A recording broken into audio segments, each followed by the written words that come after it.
Hello বন্ধুরা, Sita village food cooking চ্যানেলে আপনাদের সবাইকে আবারও স্বাগত। আশা করছি আপনারা সবাই খুব ভালো আছেন এবং সুস্থ আছেন। তো বন্ধুরা, আজকে আমি একটা রেসিপি নিয়ে হাজির হয়ে গেছি, যেটা খুবই দারুণ একটা রেসিপি এবং মিষ্টির রেসিপি। তো সেটা আমি মিষ্টির দোকানের মতন মালপোয়া বানাবো। রেসিপিটা শেষ পর্যন্ত দেখার জন্য অনুরোধ রইল। আর এই মালপোয়াটা খেতে দারুণ লাগে, আর বানানোও কিন্তু খুবই সহজ, আর মাত্র 3টি উপকরণও কিন্তু বানানো হয়ে যায়। আর যে কেউ চাইলেই কিন্তু বানিয়ে নিতে পারবেন। আর বন্ধুরা, আমরা সবসময় আশা করি যে কম উপকরণ দিয়ে এবং খুবই কম সময়ে একটা ভালো কিছু রেসিপি আমরা বানিয়ে নেব। তো তার জন্য কিন্তু এই মালপোয়াটাই কিন্তু খুবই সঠিক একটা রেসিপি। চলুন তাহলে দারুণ সুন্দর মালপোয়াটা কিন্তু বানিয়ে ফেলা যাক। আর বন্ধুরা, আপনাদের কাছে একটাই অনুরোধ যে যদি আপনারা কেউ চ্যানেলে আজকে নতুন এসে থাকেন বা ভিডিওটা নতুন দেখে থাকেন, অবশ্যই চ্যানেলটাকে সাবস্ক্রাইব করে পাশে থাকবেন। চলুন তাহলে বানিয়ে ফেলি। তো মালপোয়াটা বানানোর জন্য বন্ধুরা, আমি এখানে 1 বাটি গরুর দুধ নিয়ে নিয়েছি। আর এই দুধটা কিন্তু অনেকবার করে জাল করিয়ে ফুটিয়ে একটু ঠান্ডা করে নিয়েছি। আর দিয়ে দেব ময়দা, হাফ বাটি কিন্তু নিয়েছি। আর এই ময়দাটা কিন্তু চেলে নিয়েছি। আর এখন খুব ভালো করে কিন্তু ময়দাটাকে মিশিয়ে দেব। আর ব্যাটারটা কিন্তু খুবই মসৃণ একটা ব্যাটার তৈরি হবে। সেই জন্য কিন্তু এই ব্যাটারটাকেই একটু ভালোভাবে বানিয়ে নিতে হবে। আমি এখানে গরুর দুধ দিয়ে বানাচ্ছি, আপনারা কিন্তু পাউডার মিল্ক দিয়েও বানাতে পারবেন, তাহলেও কিন্তু খেতে ভালো লাগবে। আর শুধু জল দিয়ে বানালে কিন্তু খেতে ভালো লাগবে না বন্ধুরা, মালপোয়া কিন্তু দুধ দিয়েই বানাতে হবে। আর ব্যাটারটা দেখুন আমি অনেকক্ষণ সময় ধরে ফেটিয়ে নিয়েছি। এখন দেখুন ব্যাটারের ঘনত্বটা কিন্তু এরকমই হবে। এখন এগুলো ভাজতে চলে যাব। তো কড়াইতে সাদা তেল দিয়ে 1 হাতার চেয়ে একটু কম ব্যাটার আমি কিন্তু তেলের উপর দিয়ে দিয়েছি। আর আমি একটা করেই কিন্তু ভাজছি। ভাজতে বেশি সময়ের প্রয়োজন পড়বে না, খুবই অল্প সময়ের মধ্যে ভাজা কিন্তু হয়ে যাবে। আর বেশি হাই হিটে ভাজবার কিন্তু দরকার নেই, তাহলে কিন্তু তাড়াতাড়ি পুড়ে যাবে। আর যেহেতু মালপোয়াটা প্রথম দিয়েছি, তা প্রথম 1-2 বারে কিন্তু একটু কড়া থেকে জড়িয়ে যেতে পারে, মানে লেগে যেতে পারে। তাতে কিন্তু কোনো অসুবিধা নেই, পরেরগুলো কিন্তু ঠিকঠাকই হয়ে যাবে। আমি এবার উল্টে দিলাম আর খুব ভালো করে তেলটা একটু ছড়িয়ে দিয়ে দিচ্ছি ওর গায়ে। দেখুন মালপোয়াটা কিন্তু এখন ভাজা হয়ে গেছে। এর থেকে বেশি লাল আমি করব না, এরকমভাবেই কিন্তু আমি তুলে নেব। তেলটা ঝারিয়ে নিচ্ছি, নিয়ে কিন্তু তুলে নিচ্ছি।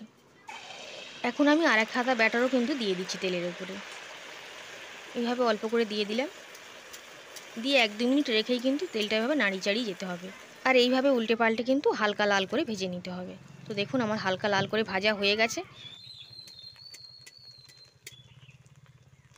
এখন এই মালপোয়াটাকেও কিন্তু তেলটা ঝারিয়ে আমি তুলে নেব। এইভাবে কিন্তু বাকি সব মালপোয়াগুলোই ভেজে নেব। এখন সমস্ত মালপোয়াগুলো আমি ভেজে নিয়েছি, আর আপনাদেরকে দেখাচ্ছি যে কতটা সুন্দর হয়েছে। দেখুন প্রত্যেকটা মালপোয়া কতটা সুন্দর হয়েছে দেখুন। তো সব আমার ভাজা হয়ে গেছে, আমি তুলে নিয়েছি। এখন চিনির শিরাটা বানিয়ে নিতে যাব। তো আপনারা চিনির শিরাটা কিন্তু আগেও বানিয়ে নিতে পারেন, তো আমি একটু পরেই বানাচ্ছি। তো এখন আমি এই বাটির 1 বাটি চিনি দিয়ে দিচ্ছি। আর এখন দিয়ে দিচ্ছি 1 বাটি পরিমাণে জল, মানে যতটা চিনি দিয়েছি ততটাই জল দিলাম। আর এই চিনিটা কিন্তু কোনোভাবে একতার বা দোতার হবে না, বা ঘনও কিন্তু হবে না, শুধু চিনিটা গলে গেলেই কিন্তু আমি নামিয়ে নেব। চিনিটা দেখুন এখন আমার গলে গেছে। এখন আমি নামিয়ে একটু ঠান্ডা করে নিয়েছি, একটু হালকা গরম থাকতে হবে। তো সেই অবস্থায় কিন্তু আমি এগুলো দিয়ে দিচ্ছি। আর এগুলো দিয়ে কিন্তু ডুবিয়ে রাখলে হবে না, 2-3 মিনিটের মধ্যেই তুলে নেব। তো কিছু মালপোয়াকে দিয়ে নিচ্ছি, আর খেয়াল রাখতে হবে মালপোয়াগুলো সবাই যেন ডুবে থাকে। তো কয়েকটাকে আমি দিয়ে আর খুন্তিটা দিয়ে একটু ডুবিয়ে দেব। দেখুন এরমভাবে ডুবিয়ে দিচ্ছি। এগুলো বেশিক্ষণ কিন্তু রাখা যাবে না, 3 থেকে 4 মিনিট বা 5 মিনিট রেখেই কিন্তু তুলে নেব। আর এইভাবে খুন্তিটা দিয়ে কিন্তু খুব ভালো করে ওদেরকে ডুবিয়ে দিতে হবে। এখন দেখুন ওরা রস খেয়ে কিন্তু একবার টইটুম্বুর হয়ে গেছে, তাই আমি তুলে নিচ্ছি। রসটা ঝারিয়েই কিন্তু তুলে নিতে হবে, বেশিক্ষণ রসে রাখা যাবে না। তো আমি প্লেটে তুলে নিচ্ছি, নিয়ে আপনাদেরকে দেখাবো। আর বাকি যেগুলো আছে সেগুলো কিন্তু রসে দিয়ে দেবো। তো সবগুলো আমি বানিয়ে নিয়েছি। তো একটা প্লেটের সুন্দর করে সাজিয়ে দিচ্ছি একটার পর একটা, এতে করে দেখতে ভালো লাগবে।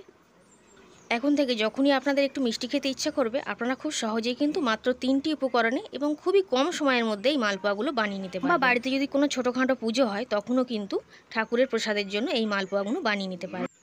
সবগুলোকে এখন সাজিয়ে দিয়েছি, কত সুন্দর দেখতে লাগছে দেখুন। আর যতটা সুন্দর দেখতে লাগছে, খেতে কিন্তু তার থেকেও বেশি সুন্দর হয়। আর এখন আমি কিছু কাজু বাদামকে কুচো করে নিয়েছিলাম, খুব কুচো কুচো করে নিয়েছি। তো সেগুলোকে উপর থেকে এরকমভাবে ছড়িয়ে দিচ্ছি, এতে করে খুব সুন্দর মতন একটু দেখতে লাগবে। এখন দেখুন কত সুন্দর দেখতে লাগছে।